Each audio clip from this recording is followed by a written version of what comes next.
আসসালামু আলাইকুম গাইজ, যে জায়গাটা দেখতেছেন এই জায়গাটা হচ্ছে আমাদের খেলার মাঠের জন্য উদ্যোগ নিয়েছি। এই যে পাশুন, আমি ওদেরকে কাজে লাগাই দিয়ে পাশুন আনতে গেছি। আবার ওদেরকে বললাম যে তোরা আস্তে আস্তে ছেল, আমি দাগটা নিয়ে দিয়ে গেছি। পরে দেখি এরা অনেকটাই ছিলছে। পরে আমি আবার ওদের সাথে সহযোগিতা করা শুরু করলাম।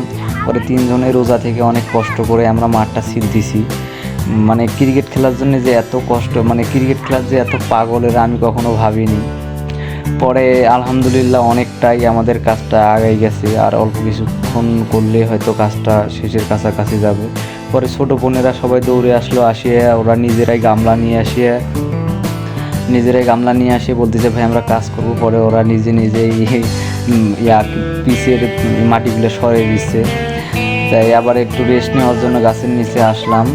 গাছের নিচে আসার পর আবার বেশিক্ষণ রেস্ট নিতে পারলাম না, আবারও ছোটো বোনেরা দেখি কাজ করতেছে। পরে আমরাও আবার কাজে শুরু করলাম। আবার কাজ শুরু করার পর পিছন পরিষ্কার করতেছি, আমরা সামন করতেছি। পরে এরা অনেক সহযোগিতা করার কারণে আমাদের অনেক তাড়াতাড়ি জিনিসটা হয়েছে। আলহামদুলিল্লাহ আমাদের পিজের ঘাসের তোলানো কাজটা প্রায় শেষের কাছাকাছি।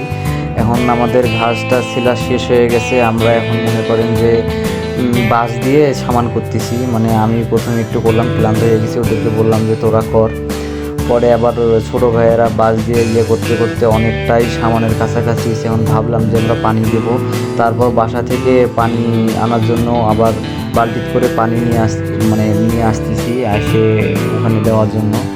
কারণ ওরা এতটা ক্লান্ত হয়ে গেছে যে এত গরম আজকে, এই গরমের মাঝে ওরা কষ্ট করে আমি পানি খেয়ে দিলাম, ওরা ফির পানিতে নিয়ে আসলো। ওরা সর্বপ্রথম দেখছেন কেউ মুখ ধুচ্ছে, কেউ করতেছে, কারণ মুখ ধোয়ার পরিস্থিতি নিচ্ছে। এই যে মুখ ধুচ্ছে, মানে এতটা ক্লান্ত হয়ে গেছে। তারপর পানি শর্ট পড়ে গেছে, আমি আবার একটা হাউজে গেলাম। হাউজে যায় আবার পানি ওঠে না, এমনি ওঠে না। পরে হাত দিয়ে ওঠাচ্ছি আস্তে আস্তে। ওঠার পর ওটা নিয়ে যায় পিছিয়ে দিয়ে নেবো। তাই আবার যে ওঠানো শেষ হয়ে গেল, আমি আবার দৌড়ে নিয়ে আসলাম একটু তাড়াতাড়ি। আজানের সময় হয়ে গেছে, নামাজ পড়তে যাব। পরে দিচ্ছি পানি দেওয়া শেষ করলাম। এখন আমি আবার নেপা শুরু করলাম, কারণ এটা আমরা যদি আজকে নেপে রাখি ওটা হচ্ছে কাল হইতে শুকাবে। কষ্ট করে মাঠ বানাচ্ছি শুধু খেলার জন্যই। শেষ করে কয়েকদিন পরে আমাদের আর মাঠটার নাম হচ্ছে আমাদের কুরপুর শেরো বাংলা স্টেডিয়াম। সব থেকে ঈদের দিন অনেক মজা হবে ক্রিকেট খেলতে, কারণ ঈদের দিন খেলতে অনেক মজা। বিশেষ করে ঈদের দিনের জন্য বানা হলো। ঈদও তো খেলা হবে, ঈদের পরেও আবার খেলা হবে। আমি তো সপ্তাহে আসি, সপ্তাহে আসলে খেলা হবে। আবার ছোটো ভাইদের জন্য অনেক ভালো হইলো, ওরা প্রতিদিনের সময় কাটাতে পারবে, ক্রিকেট খেলতে পারবে, শরীর স্বাস্থ্য ভালো থাকবে। শরীর স্বাস্থ্য ভালো রাখার জন্য পড়াশোনার পাশাপাশি খেলাধুলাও করতে হয়।